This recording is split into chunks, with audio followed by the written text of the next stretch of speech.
Mayo de 1945. La Segunda Guerra Mundial está llegando a su fin. Berlín ha caído. Hitler ha muerto. Pero en lo profundo de Austria, entre bosques frondosos y montañas imponentes, se encuentra una fortaleza que pronto se convertirá en escenario de un enfrentamiento único en la historia. Un castillo medieval, testigo de siglos de guerras y conflictos, será el escenario de una batalla en la que enemigos naturales, enfrentados durante años, unirán sus fuerzas para combatir a un enemigo en común. Soldados estadounidenses, miembros de la Wehrmacht alemana y prisioneros franceses de alto rango lucharán juntos contra las despiadadas tropas de las Waffen-SS en una confrontación desesperada que pondrá a prueba su valentía y determinación. Un relato de resistencia, heroísmo y una alianza impensable en los últimos días de la guerra. Esta es la increíble historia de la batalla del castillo de Iter. Ubicado en el corazón de los Alpes austriacos, el castillo de Iter es una fortaleza que parece sacada de una leyenda. Se alza sobre una colina, rodeado por espesos bosques y montañas nevadas, con torres de piedra que dominan el paisaje. Sin embargo, a pesar de su apariencia imponente, este castillo fue testigo de una de las últimas batallas de la Segunda Guerra Mundial. Durante el conflicto, el castillo dejó de ser un símbolo de nobleza para convertirse en una prisión de la Gestapo. A diferencia de los campos de concentración o los campos de trabajos forzados, esta fortaleza tenía un propósito diferente. Servía como prisión para prisioneros de alto perfil, hombres demasiado valiosos para ser ejecutados, pero demasiado peligrosos para ser liberados. Entre sus muros se encontraban algunas de las figuras más influyentes de Francia. Édouard Daladier, ex primer ministro y una de las principales figuras que intentaron frenar la amenaza nazi antes de la guerra. Paul Reynaud, su sucesor y férreo opositor de la ocupación alemana.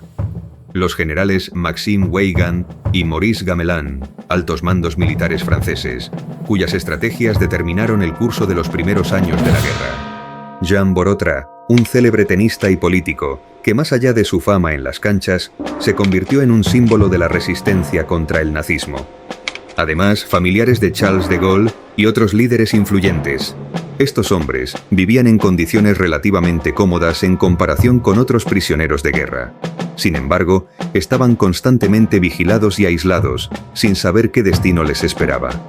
A medida que la guerra avanzaba y el poder nazi comenzaba a desmoronarse, la incertidumbre dentro del castillo crecía.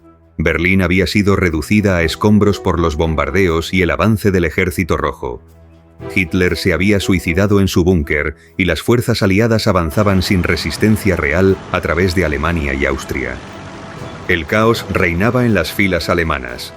Mientras miles de soldados de la Wehrmacht se rendían, las Waffen-SS, los fanáticos más leales a Hitler, se negaban a aceptar la derrota. Su objetivo era continuar la lucha a cualquier costo, eliminando a todo aquel que consideraran un traidor o un obstáculo. El castillo de Iter se encontraba en una posición peligrosa. Con las fuerzas aliadas acercándose y el colapso inminente del Reich, los prisioneros sabían que los soldados nazis aún podían llegar en cualquier momento. No para rescatarlos, sino para ejecutarlos y asegurarse de que no cayeran en manos enemigas. El comandante de la prisión, Sebastian Wimmer, entendió que su tiempo se había acabado. La noche del 4 de mayo, él y la mayoría de los guardias de la SS abandonaron el castillo, dejando atrás a los prisioneros y al personal restante. Al despertar, los reclusos se encontraron en un castillo vacío, sin vigilancia pero sin garantías de seguridad. Sabían que la guerra no había terminado y que cualquier unidad de la SS que pasara cerca podría intentar tomar la fortaleza o acabar con ellos. Sin perder tiempo, registraron el castillo en busca de armas y municiones.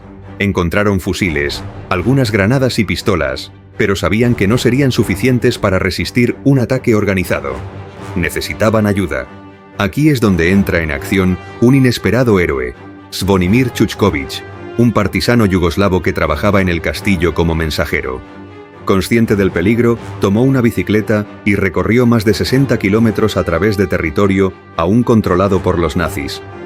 Pedaleando sin descanso, esquivando patrullas enemigas, llegó a Kufstein, donde encontró a las tropas estadounidenses del 23º Batallón Blindado. Su mensaje fue recibido por el capitán John C. Jack Lee Jr., un comandante experimentado que entendió la urgencia de la situación. Sin esperar órdenes superiores, reunió a 14 soldados y un tanque Sherman apodado Besotten Jenny. Pero en el camino ocurrió algo inesperado. Mientras se dirigían al castillo, el convoy de Lee se encontró con un grupo de soldados alemanes liderados por el mayor Joseph Gangl. Gangl era un oficial de la Wehrmacht que había cambiado de bando. Desilusionado con el régimen nazi y viendo la inevitable caída del Reich, había decidido colaborar con la resistencia austríaca. Al enterarse de la misión de rescate, Gangl tomó una decisión sin precedentes. En lugar de combatir a los estadounidenses, se unió a ellos con una docena de sus hombres. Ahora, soldados de ambos bandos, antiguos enemigos, marchaban juntos para enfrentar a un enemigo en común. El 5 de mayo de 1945, las Waffen-SS atacaron. Más de 100 soldados nazis rodearon el castillo y abrieron fuego con ametralladoras y morteros. Los defensores se refugiaron tras las gruesas murallas de piedra. Desde las ventanas del castillo disparaban con las pocas armas que tenían. Entre ellos no solo había soldados, sino también prisioneros franceses que, hasta hacía poco, habían sido rehenes. El tanque Sherman Besotten Jenny fue posicionado en la entrada principal, sirviendo como un bastión contra el ataque nazi. Pero el fuego enemigo fue implacable. En cuestión de minutos, el tanque fue destruido. En medio del caos, el mayor Joseph Gangl se convirtió en un verdadero héroe. Cuando una ráfaga de disparos amenazó con alcanzar a Paul Reynaud, Gangl no dudó en lanzarse para protegerlo. Un francotirador nazi lo alcanzó en el pecho. El oficial alemán, que había decidido luchar contra sus antiguos camaradas, cayó mortalmente herido. Pero su sacrificio no fue en vano. La batalla continuaba. Las municiones escaseaban y la situación se volvía desesperada. Fue entonces cuando Jean Borotra, el legendario tenista francés, tomó una decisión audaz.